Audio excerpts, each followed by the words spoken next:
বাংলার 90% মানুষ মনে করে শিয়াদের মাধ্যমে ইসলামের বিজয় আসবে, শিয়াদের মাধ্যমে মুসলিমদের উপকার হচ্ছে। অথচ যারা মনে করে শিয়ারা মুসলমানদের উপকার করবে তারা এখনো বুকার স্বর্গেই বাস করে। কারণ এই শিয়াদের মাধ্যমে কখনোই মুসলিমদের উপকার হবার ছিল না।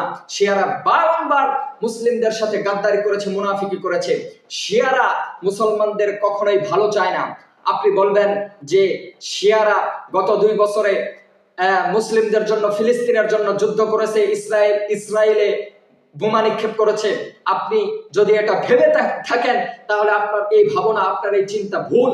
আমি আপনাকে আঙুল দিয়ে ধরিয়ে দেখিয়ে দেই, শিয়ারা ইরান মুসলমানদের ভালো যদি চাইতো, মুসলমানদের সাহায্য করার জন্য ফিলিস্তিনের আল কুদসের বিজয় যদি চাইতো, তাহলে অন্যান্য মুসলিম দেশে সে লাখ লাখ সুন্নিদেরকে হত্যা করতো না। শুধুমাত্র ফিলিস্তিনের বিজয় যদি তার মূল টার্গেট হতো, তার মূল স্বার্থ হতো, তাহলে সিরিয়াতে 10 লক্ষ মুসলিমদেরকে, সুন্নিদেরকে ইরান কেন হত্যা করেছে? এর জবাব আপনি দেন।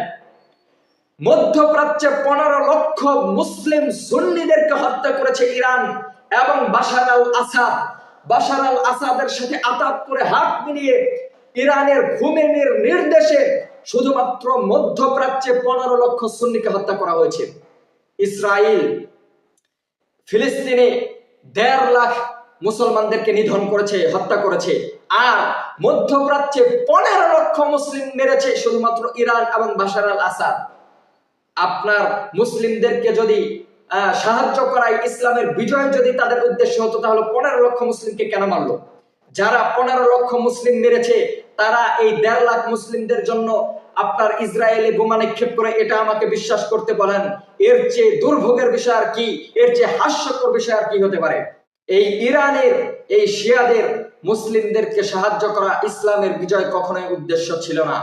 তাদের আকীদা এবং মানহাজ প্রচার করা, মধ্যপ্রাচ্যে নিজেদের অবস্থান শক্তিশালী করা এবং হারামাইন শরীফাইনকে ধ্বংস করা, কাবাতুল্লাহকে ধ্বংস করা এবং পবিত্র 2 হারামের মক্কা এবং মদিনার দখলদারিত্ব নিজেদের আয়ত্তে আনা এবং নিজেদের আকীদা মানহাজ প্রচার করাই তাদের মূল উদ্দেশ্য। ইসরায়েলে 2-4টা ইরান থেকে বোমা নিক্ষেপ হলেই আপনি খুশিতে 8খানা লাফালাফি করেন, মনে করেন ইরান শিয়ারা মুসলিমদের বিজয় অর্জনের জন্য কাজ করছে। আপনার জন্য এর চেয়ে লজ্জার বিষয় আর কি হতে পারে? আপনি এই 2-4টা বোমা হামলা দেখেই তাদেরকে মুসলিমদের বন্ধু কিভাবে মনে করেন? যেই ইরান ইসরায়েলে 2-4টা বোমা হামলা করে, নিক্ষেপ করে, এই 2-4টা বোমা হামলা ফিলিস্তিনের জন্য করে না, মুসলিমদের জন্য করে না। কেন? কারণ মুসলিমদের জন্য যদি করতোই তাহলে 15 লাখ মুসলিমদেরকে মারলো কারা? সিরিয়ায় 10 লাখেরও বেশি মুসলিমদেরকে মারলো কারা? ইরানি মেরেছে, বাশার আল আসাদ মেরেছে। তারা সুন্নি মুসলমানদেরকে 15 লাখ সুন্নি মুসলমানদেরকে নিধন করলো, অপরদিকে ইসরায়েল মাত্র 1.5 লাখ মুসলমানদেরকে মেরেছে। এইটা আপনার চোখে বাঁধে না? এইটা নিয়ে আপনার ভাবাবেগ নাই? এইটা নিয়ে আপনার চিন্তা হয় না? আপনি এইটা কেন মনে করেন না যে 15 লাখ মুসলিমদেরকে যারা মেরেছে তারা 1.5 লাখ মুসলিমদের জন্য মায়া কান্না দেখায়? এটা আপনি ভাবেন? এটা আপনি বিশ্বাস করতে বলেন কিভাবে?